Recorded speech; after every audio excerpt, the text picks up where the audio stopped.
Thank you very much for joining this closing session.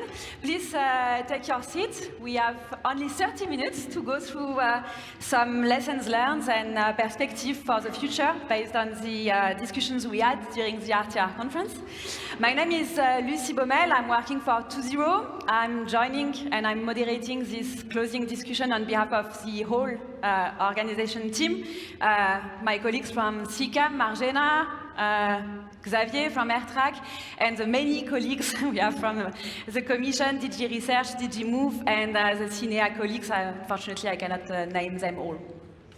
It's my pleasure to welcome Amilhat from the DG Research and Simon Edwards from Ricardo and the conference chair to discuss with us briefly the outcomes of this 7th ERTRAC conference.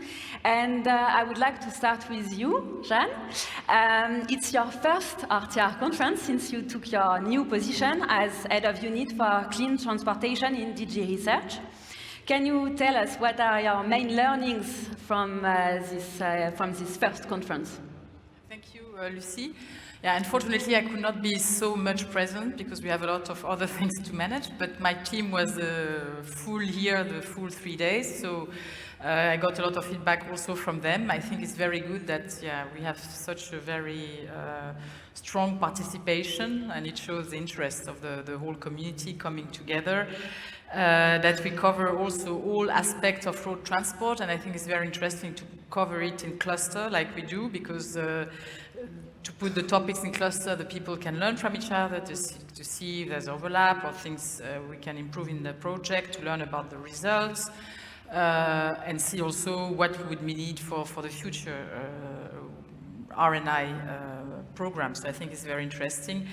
It's also very good, that we have also new topics like 5G, the chips, that we have also a big focus on batteries, electrification, and all this technological and societal challenge linked to transport, especially road transport.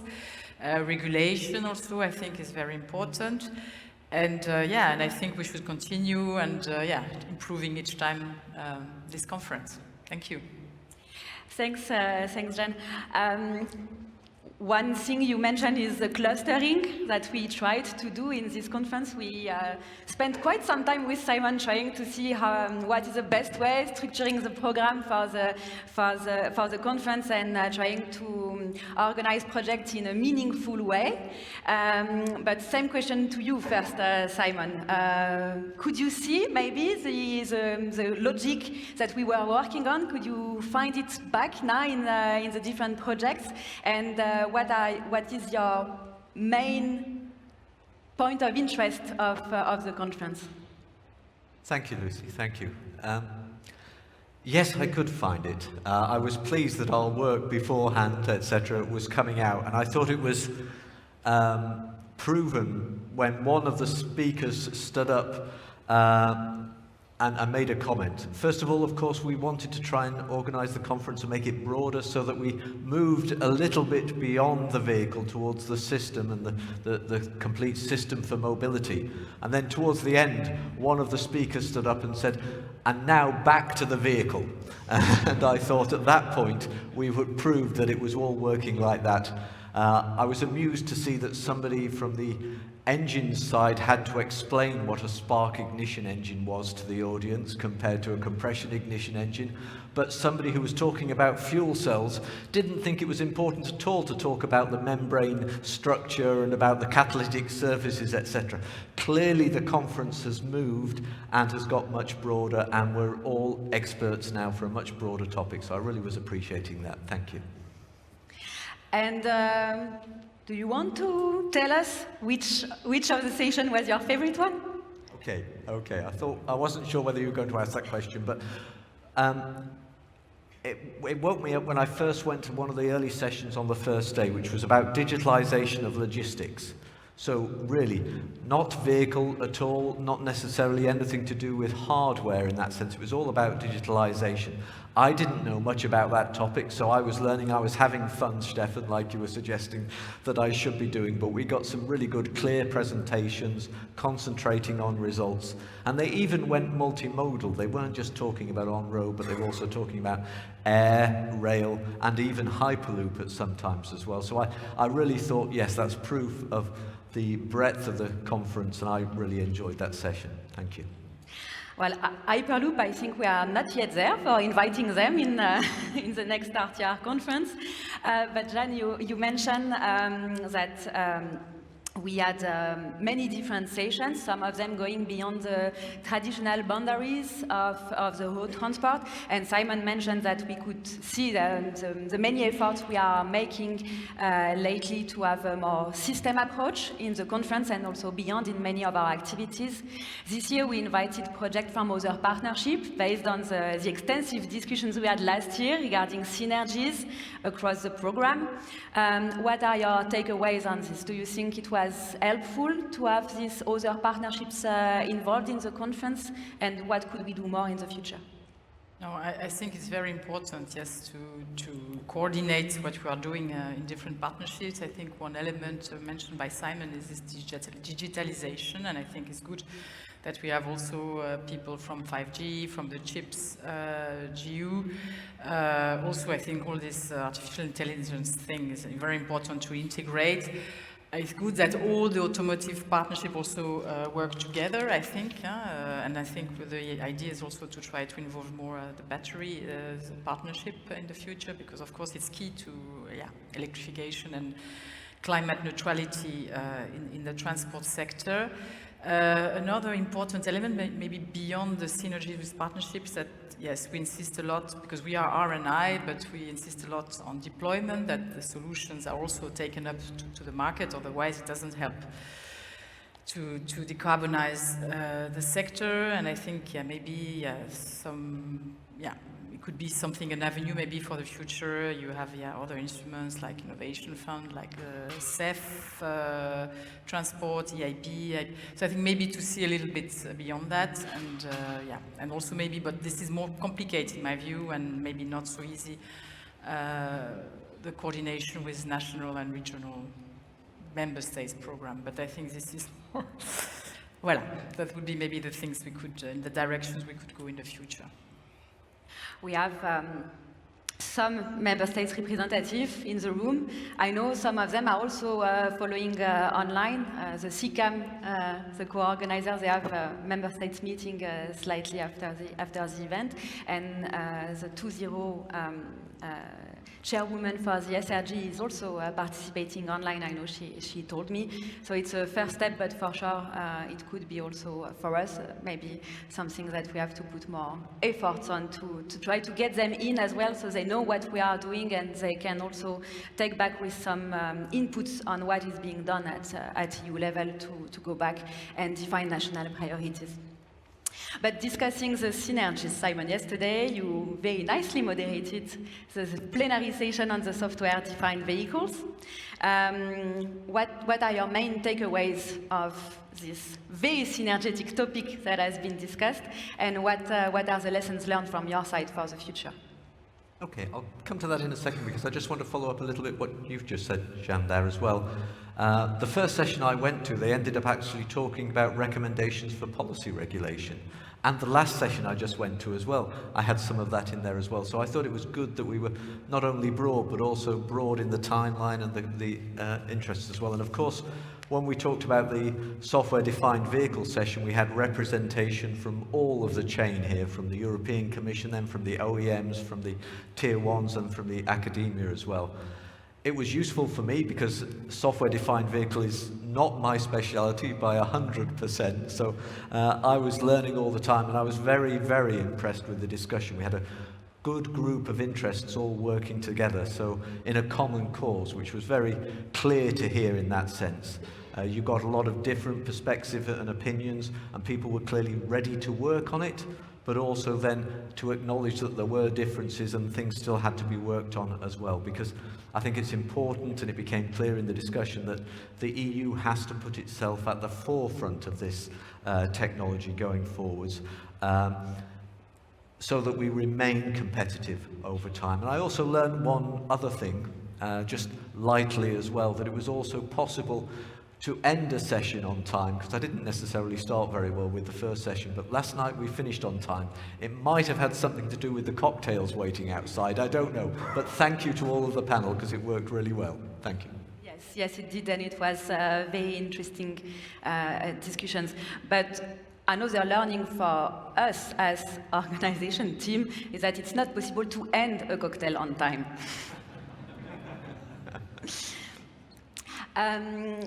So we discussed this in this plenary session, what could be some of the next priorities, going a little bit beyond pure road transport perspective. I don't want to say only vehicle, but pure road transport perspective, with all the discussions we had on the software-defined vehicle.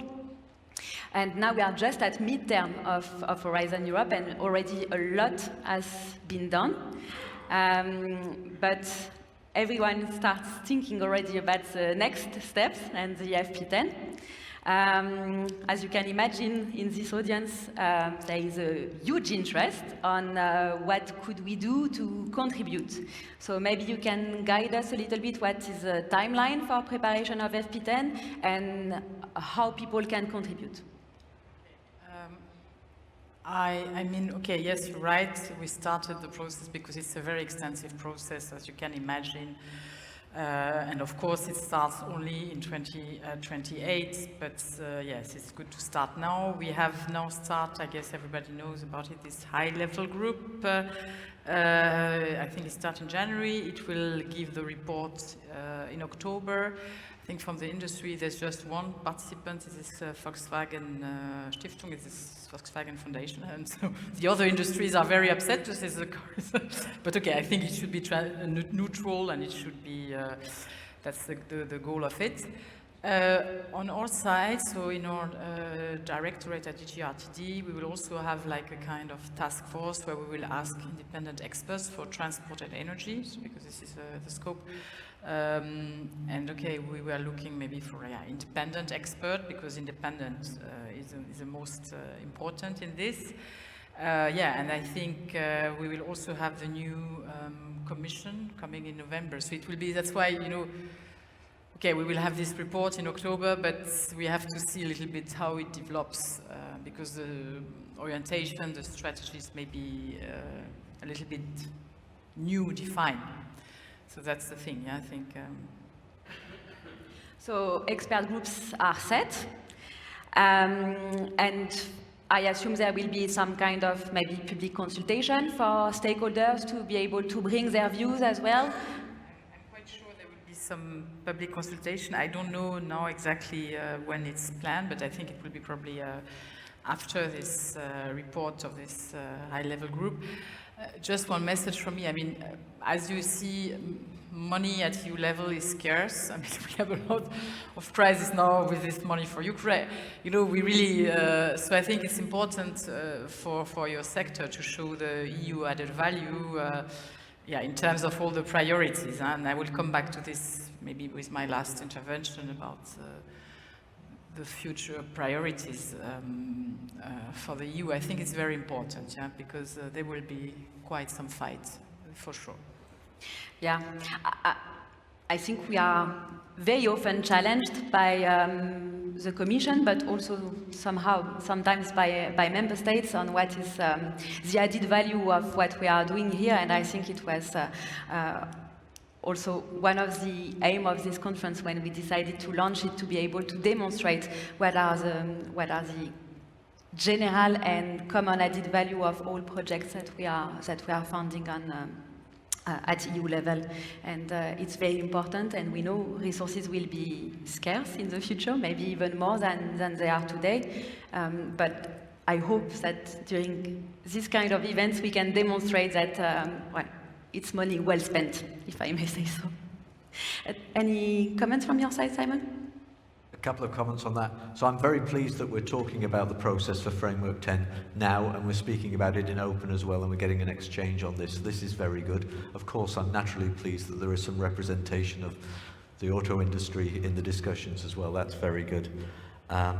And I was just thinking it's incumbent also upon, we heard a lot about clusters of projects when we were seeing all the project results over the last 3 days as well. And I would make a plea to the cluster leaders, that's not cluster 4, cluster 5, it's the clusters of projects leaders, to think along these lines as well, because you're seeing 5 or 6 or more projects all on the same topic, all producing slightly different results, but think about how you can present your results together as a cluster of projects that then feeds into what we need to do in the future for Framework 10 as well, because that's an important role that you have. It isn't just bringing people together, it's bringing a combined message out to the wider audience as well.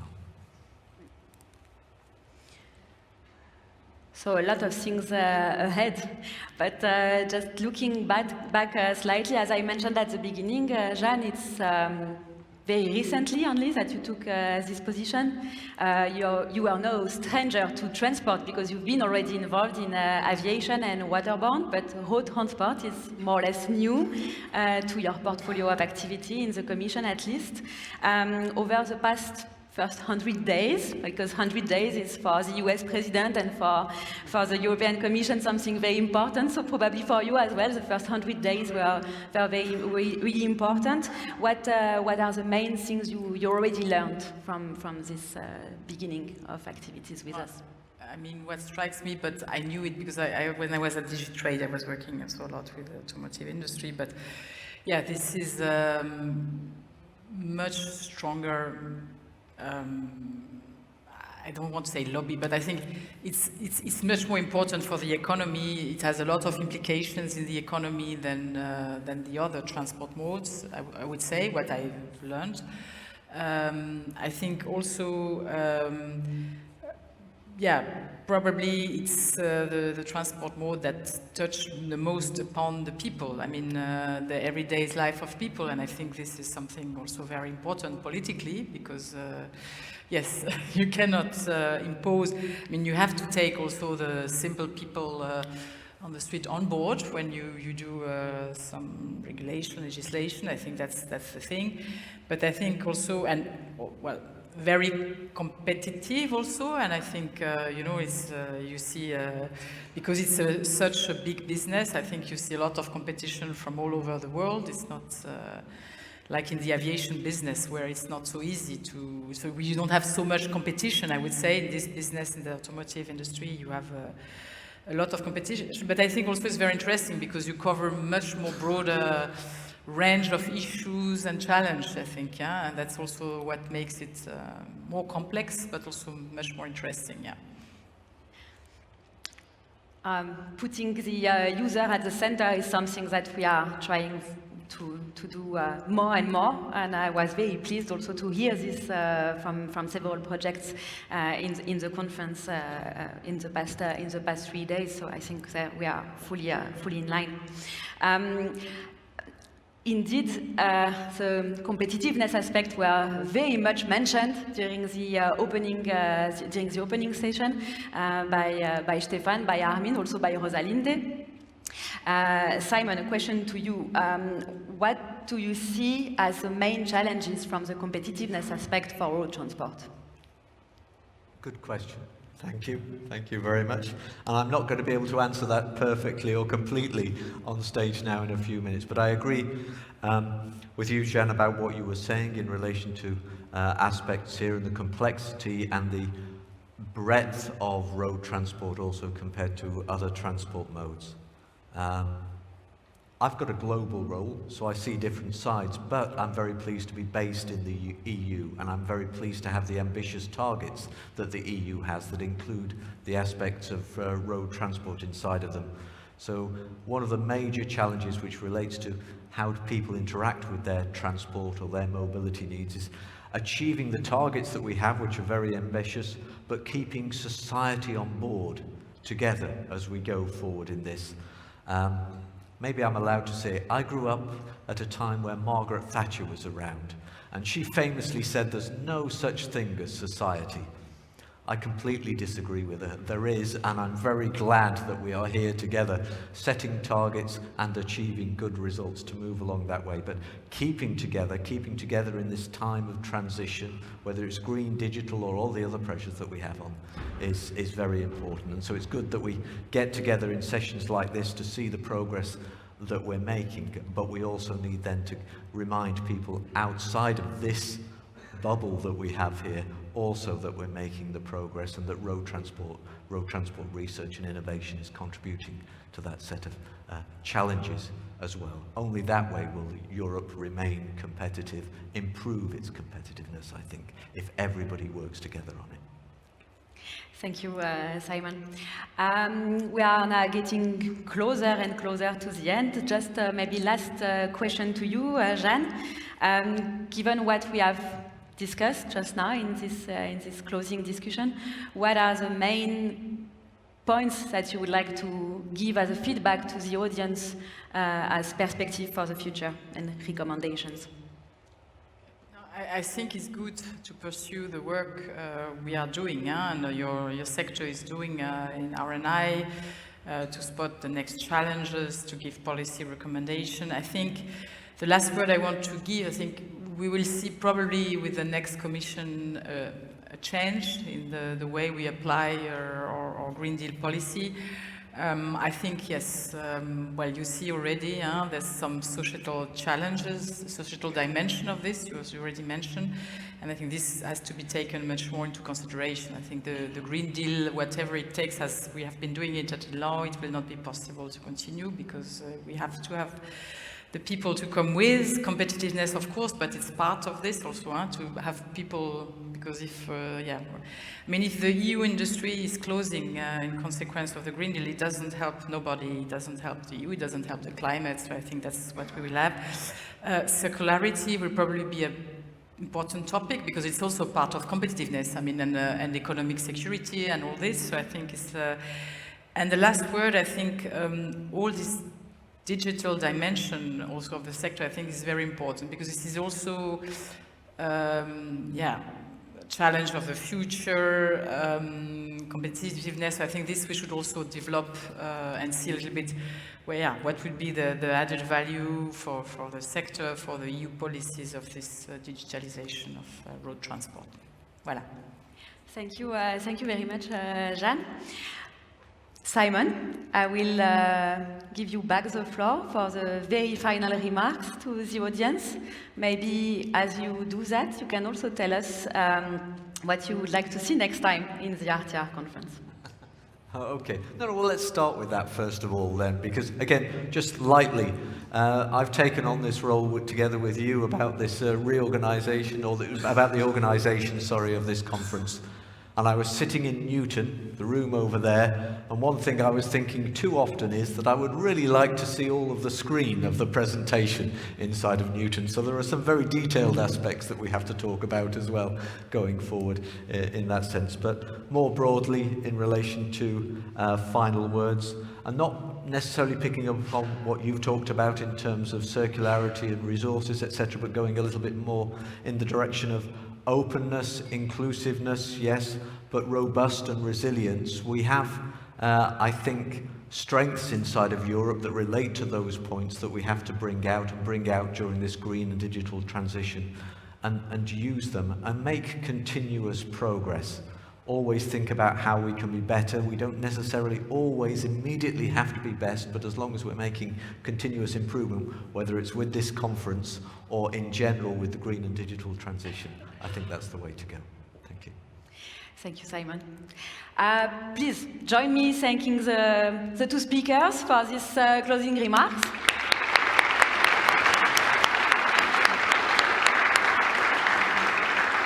And Simon, the floor is yours.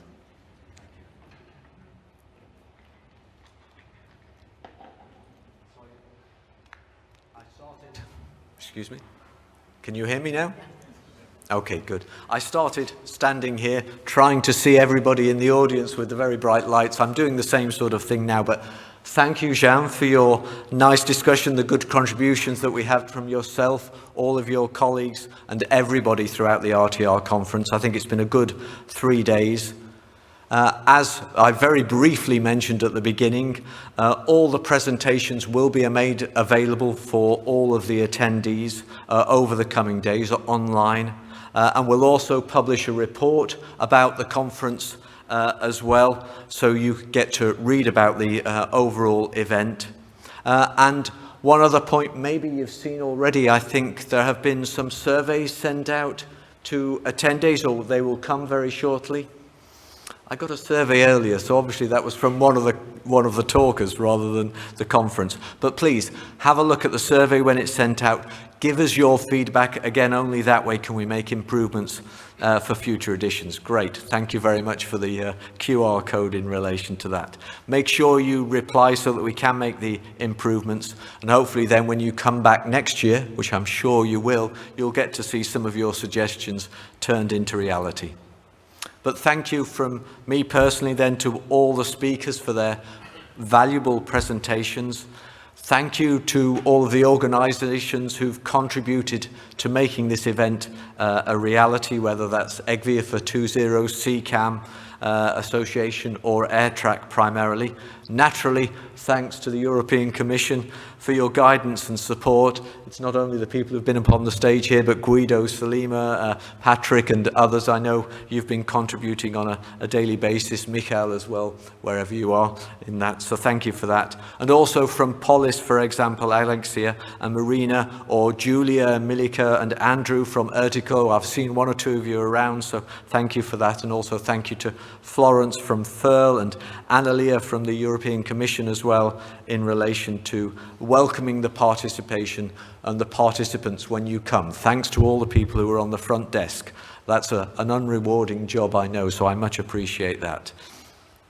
Also, maybe a little bit unrewarding, thanks to all the moderators and all the panel session organizers and question and answer sessions. Thanks for the technical experts from ERTRAC or EGVIA and from the CCAM Association in relation to that. But practically and directly, thank you to a few people who've spent a lot of time doing this organization. And I know I was told specifically not to do this, but you have to break some rules occasionally. So thank you to Lucie, to Xavier, to Marjana, and to Bianca. Please come forward for a moment. We just want to give you a little thank you.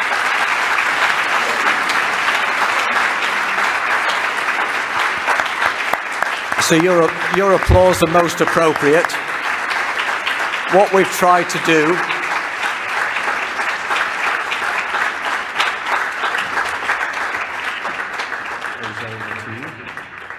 let me just try and do everything together. Bianca, there you go. Thank you very much.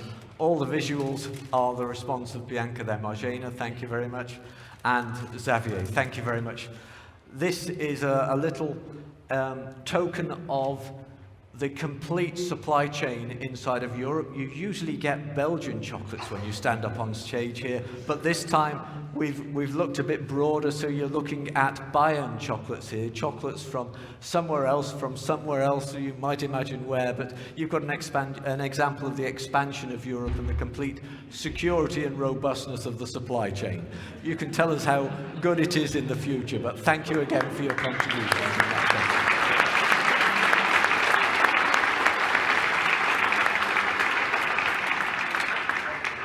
So thank you also, of course, for all of the participants. I don't know whether you know, but there were over 500 people regularly here in the event, so that is an extension. And I'm hearing data that suggests in some of the individual sessions, we were getting over 100 people online as well. So clearly it's expanded significantly, which means I can't give all of you a piece of chocolate, but thank you for coming.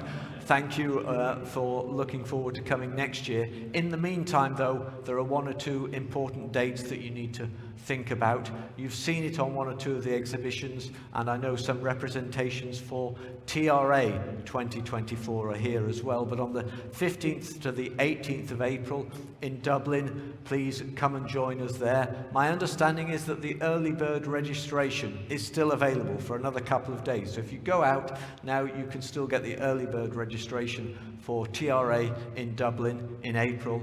And of course, thinking further ahead, I'd like to see you back next year here on the 11th, 12th and 13th of February. We'll send out more details in the future, but please mark your calendar for those days in February that you'll not forget from this year and hopefully remember well next year. Thank you very much, everybody, for coming along. Look forward to seeing you next year.